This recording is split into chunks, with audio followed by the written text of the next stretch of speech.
You're listening to the Studyclix Podcast, your number one source for Junior and Leaving Cert tips.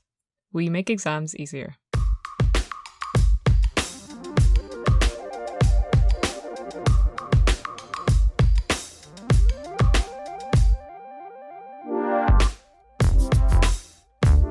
Welcome back to another edition of the Studyclix Podcast. You're listening to Nessa and Eimear, two people who work for Studyclix. We're going to talk about everything to do with the mocks. We're going to say how to deal with them, how to plan for them, what to do after them, what they mean to your Leaving Cert overall. So stay tuned as we talk about how to handle all that. Yeah, there's a lot of talk out there about the mocks, and a lot of it is... A lot of misunderstandings. A lot of misunderstandings and a lot of inconsistencies or lack of transparency. And yeah, so we're just going to clear that all up. We're going to chat about our own experience.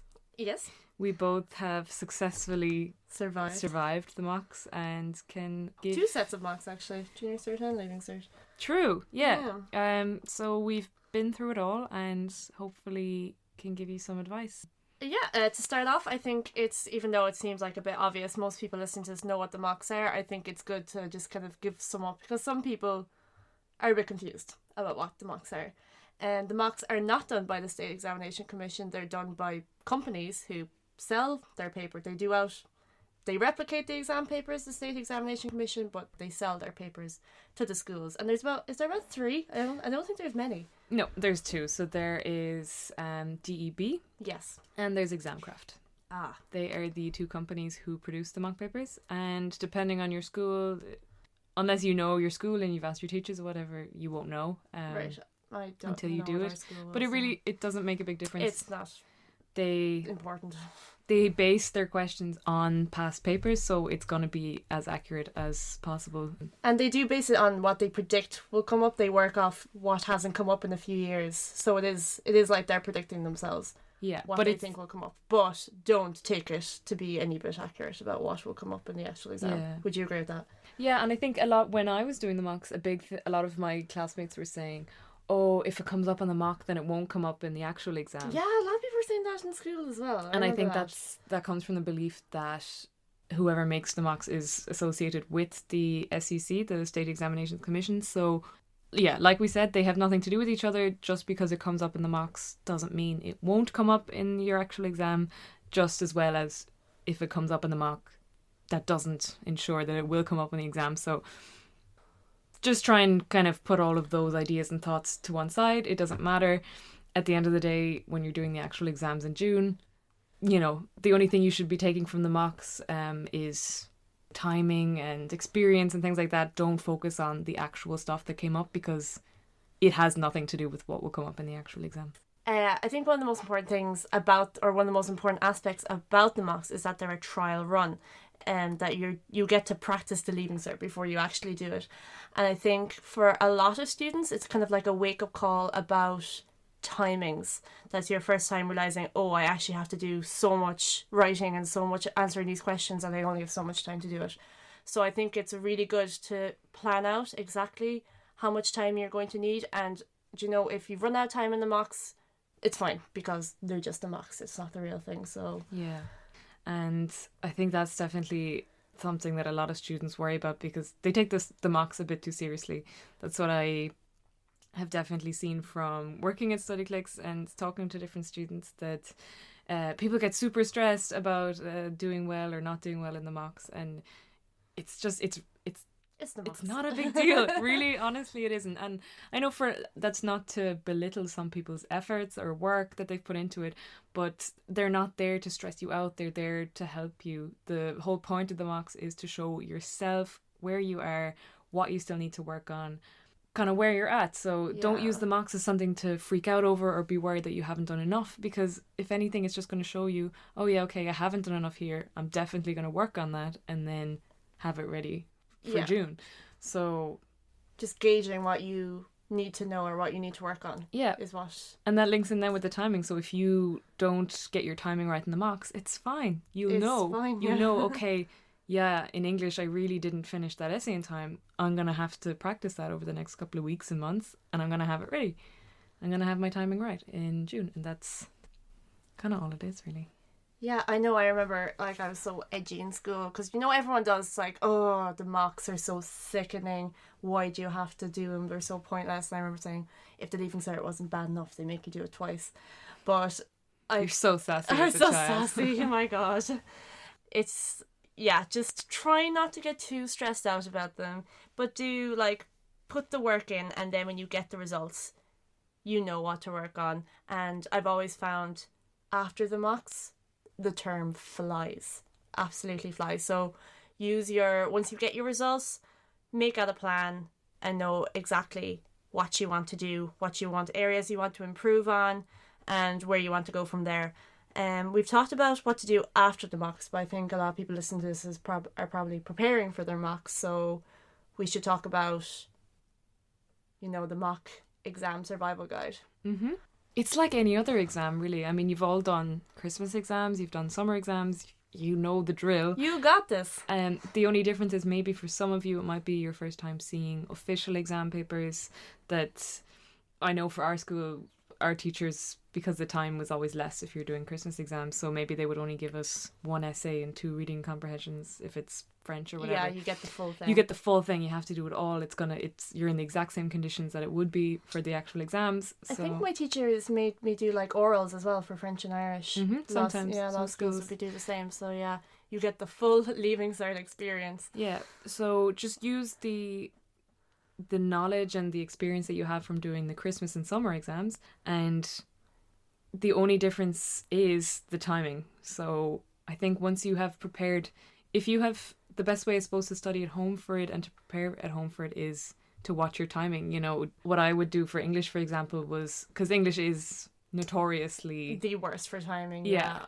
So what I would do is time myself at home and say, okay, I can only spend 50 minutes on this essay. And it's beneficial because I can then give that essay to my teacher and she would correct it for me. And I'm sure, unless you have really horrible teachers, yeah.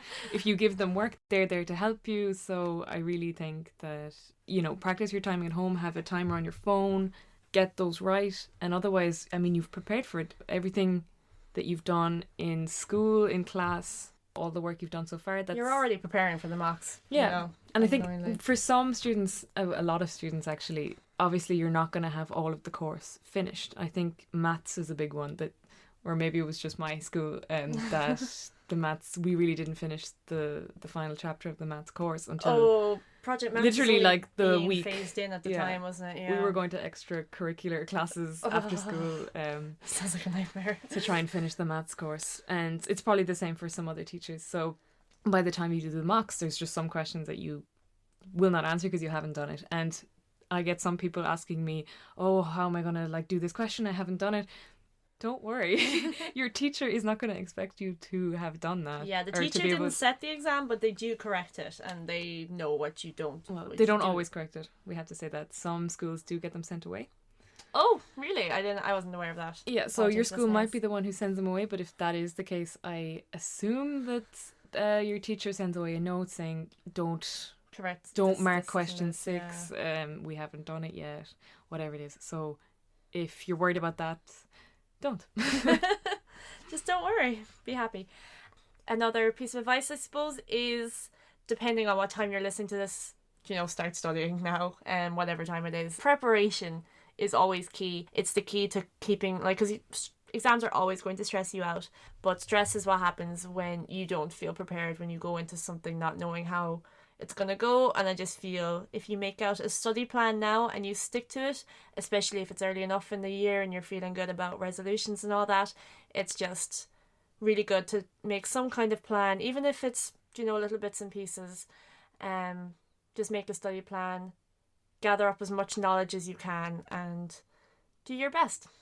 Yeah, and I think stress is always a hard one because obviously people deal with exams and the stress of it all in different ways, and it hits some people a lot more than it does others. But my advice there is always to just try and take yourself away from the situation, kind of look at it with a different perspective, because when you think about how unimportant all of these exams are in the bigger scheme of things, when you're going to be 30 and be like, what was I worried about? This was just You so... took such a leap there.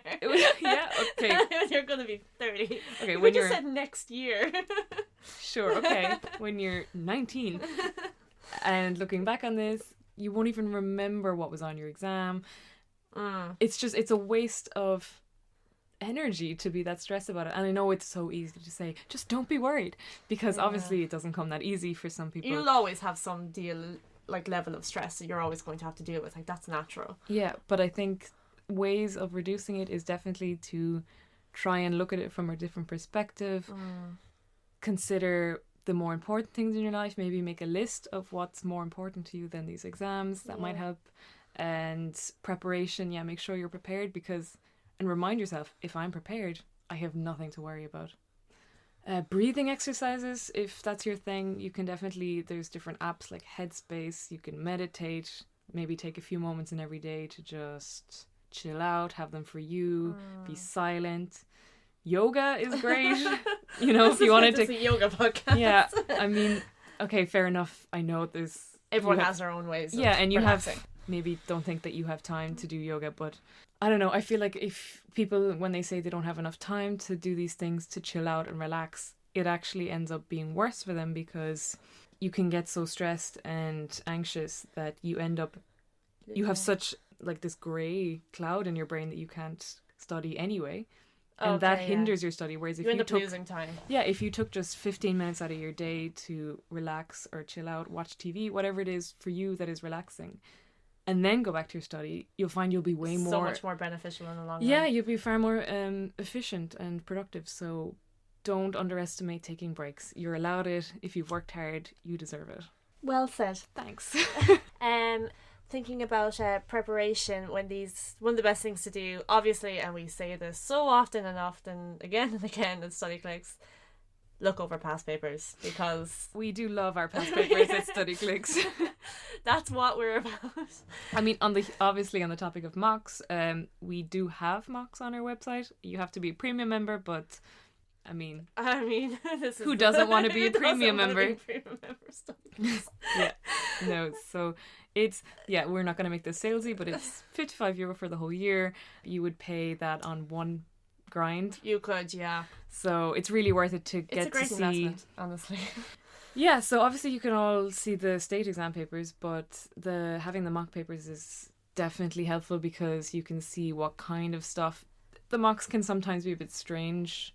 They're not exactly like the state exam papers. They phrase stuff a bit differently. I found out about the mocks. They can be a bit strange, although they're like heavily based on the state exam papers.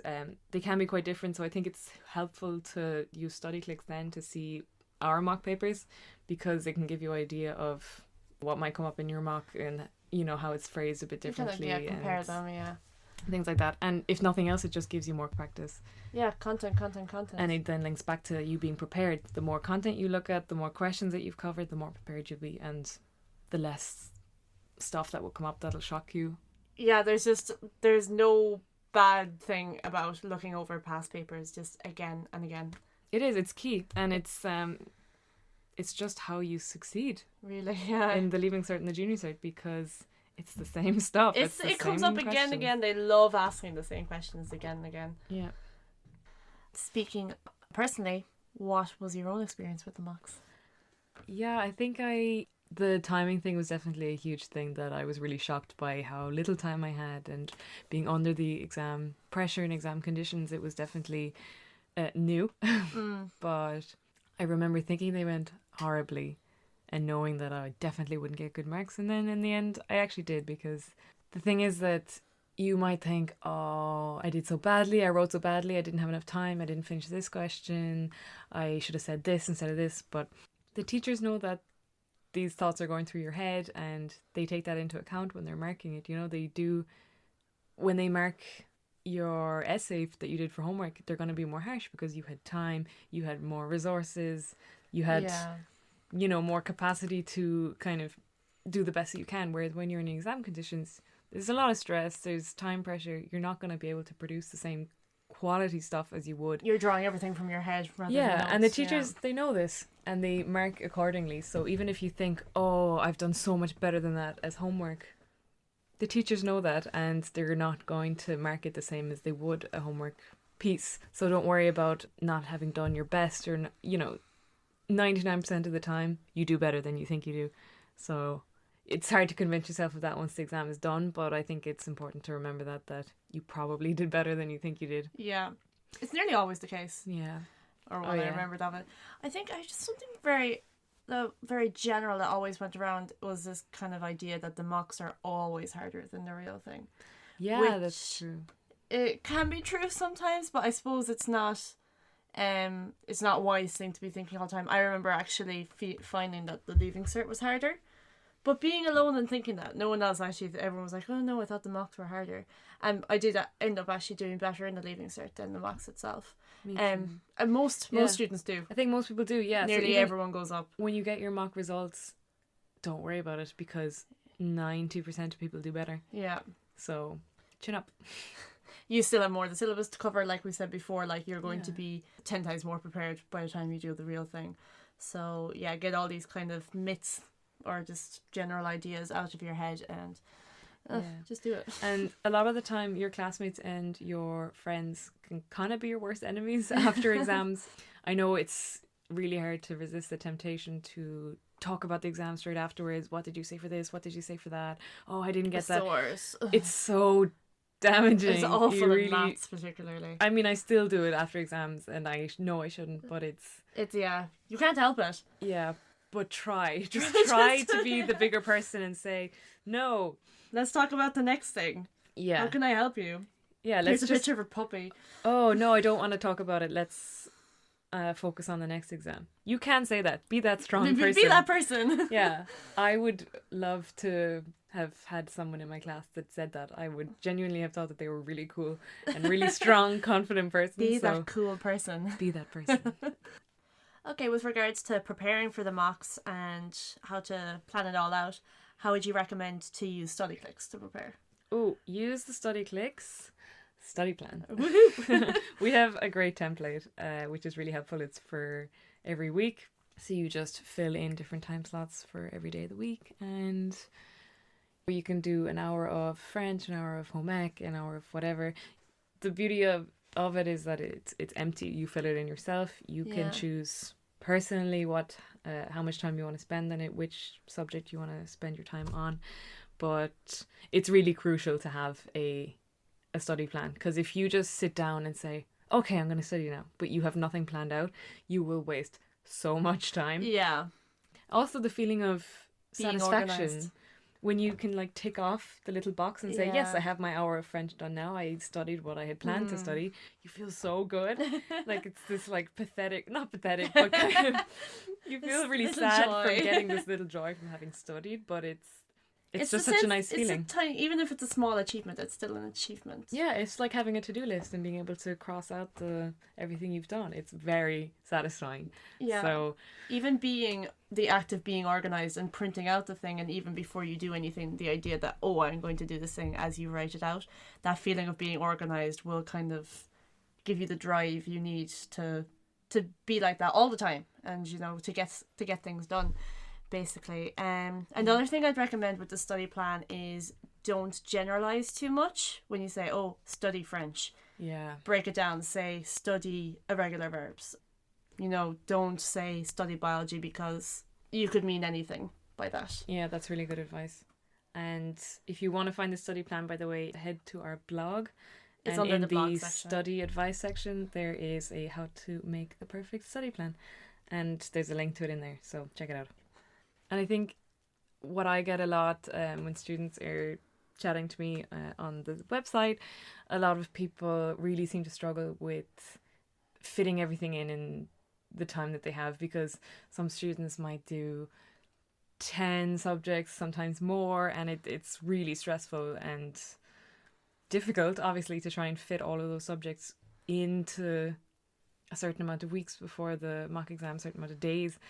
And a lot of people ask, how do you handle it? How do you kind of fit it all in on top of homework, on top of extracurricular stuff? Maybe you do football, maybe you do music, whatever it is. I mean, you did music outside of school. I did that as an extra subject. I did 8 altogether. How did you... madness. Yeah, you did a lot of...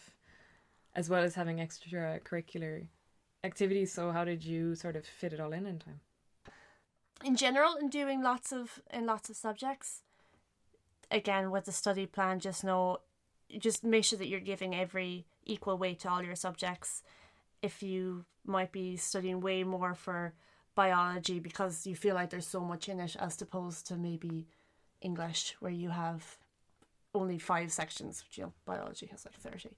So just make sure remember that there's the same points going for every subject, and just to try and divide your time up equally between all of them. Yeah. Be smart about it. And I suppose you should also play to your strengths. So like if you're really strong or you're really confident with biology, let's say, and it really comes to you easily, you might need as much time. Yeah, you don't need to spend as much time on biology as you would for French. Let's say you're struggling with French and you do need to give French maybe an extra hour a week than you would biology. So it might be no harm to make out a list and kind of try and rank yourself. Maybe put a percentage next to each subject in the list and say, okay, my French is at 70%. That equals to 3 hours a week, or whatever it might be. Everyone is different. I find it really hard when people come and they say, oh, can you give me a study plan, or can you help me make a timetable? It's really difficult because every student is so different. So it's important that you learn your own study habits and what works best for you, how much time you need to do it. Prioritize, in some situations when you have extra stuff going on and you're struggling to juggle everything, it might be worthwhile to maybe put an extracurricular activity on pause until you're finished the exams. If you have a part-time job, maybe ask to get less hours. If you have nothing extra going on but you're still just finding it really tough, which does happen, and is very... I mean, it's... A lot of people criticize the Irish system for that I think in England they only have 5 subjects for their... Oh, it's far less, yeah. Yeah, and it makes a lot more sense, but you just got to deal with it. So I suppose... It's not changing anything. Break it down and don't get overwhelmed. Just try and do small pieces for every subject, one bit at a time, and before you know it, you will have covered the whole course, because at the end of the day, they don't create the course to make it inachievable. They don't do it in such a way where, oh, let's put on so much content that they'll never be able to learn in time. Yeah, it might seem like that, but it's not. So yeah, it's easy for me to sit here having done it and say, oh, just learn it one bit at a time. Just do it. Because I know every situation is different, but breaking it down will help a lot. Making a proper study plan, prioritizing what can you give up, where can you gain more time, what needs more time, where are you weak, where are you strong. These are all the things that are going to help you decide how to manage your time. I was going to bring back to the point that you said earlier about writing down the percentages of what your strengths, of what you feel you're better at. That's where the mocks come in again. The results of the mocks will show you what subjects are strongest. So and even coming into the mocks, if you take your results from the Christmas exams, if you had them, or maybe the summer exams from the previous year, whatever your last exams were, basically. Yeah, use those and kind of say, oh, okay, I got 50 in geography, but I got 80 in history. Obviously, I need to spend more time on geography, and don't neglect history. Obviously, you need to keep revising, keep refreshing that information, but do put a bit more focus on whatever subject is weaker. And yeah, exactly. So your past exam results, don't look at it negatively that you only got 50 in geography. Look at it, okay, that's helpful. I haven't done the big ultimate exam yet. I'm going to use this result and use it to know how and for how long I need to study now while I'm preparing for the real deal. Yeah. Most important thing is to not get negative about it. A lot of people just see them as, oh, the mocks are so unnecessary. They're just another form of torture for students. Their practice, the trial run, like it is, it's really beneficial to you in the long run. The chance to actually practice the Leaving Cert or the Junior Cert before you do it is actually, like we said before, it's simulating exam conditions will make you less nervous when you're in the exam yourself, because, oh, I've been here already. I've done this all before. It will be, if you're going into them now and you're like, oh no, I wish I didn't have this, just think about it in a few months' time, where it's just going to be really helpful and it's just going to make you feel a lot better. Yeah, because then you're not going in completely unknown what's going to come up. Yeah. It's not uncharted territory. You've done it before, yeah. So what would we say are our top 3 Studyclix tips for the mocks? I think definitely study plan. Study plan's a big If you one. do not have a plan, please pause this podcast and go find it on our Studyclix blog. Google search Studyclix study plan. advice. Yeah. Or messages. Me or any member of the team are always happy to chat to you at any stage. So send us an email if you need to, or chat to us on the site. We're happy to help. The email is info@studyclix.ie. More accessible again is Facebook, Instagram. Although it's kind of more distracting if you're going onto the social medias, but there's messaging features on Facebook, on Instagram, on Twitter, and on Snapchat, so you can get us on those as well. Mm-hmm. Back to the top 3 tips. Oh, yes. So, number 1, study plan. Study plan. Number 2, what do you think? Timing. Try to get the timing as well as you can the first. So that if you still run out of time, you can revise it again for the real thing. Mm-hmm.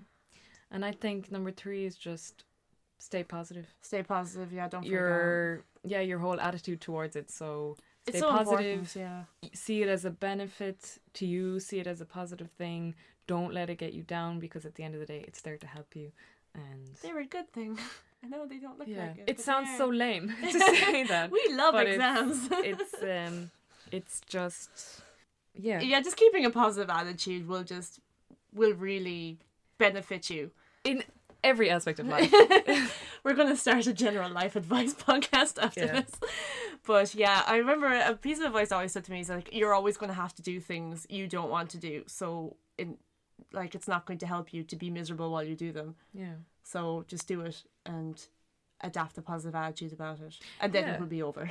I think anytime you have a negative thought, recognize that you're having this negative thought, and then challenge it. So kind of say, how is this negative thought helping me right now? Is it benefiting me?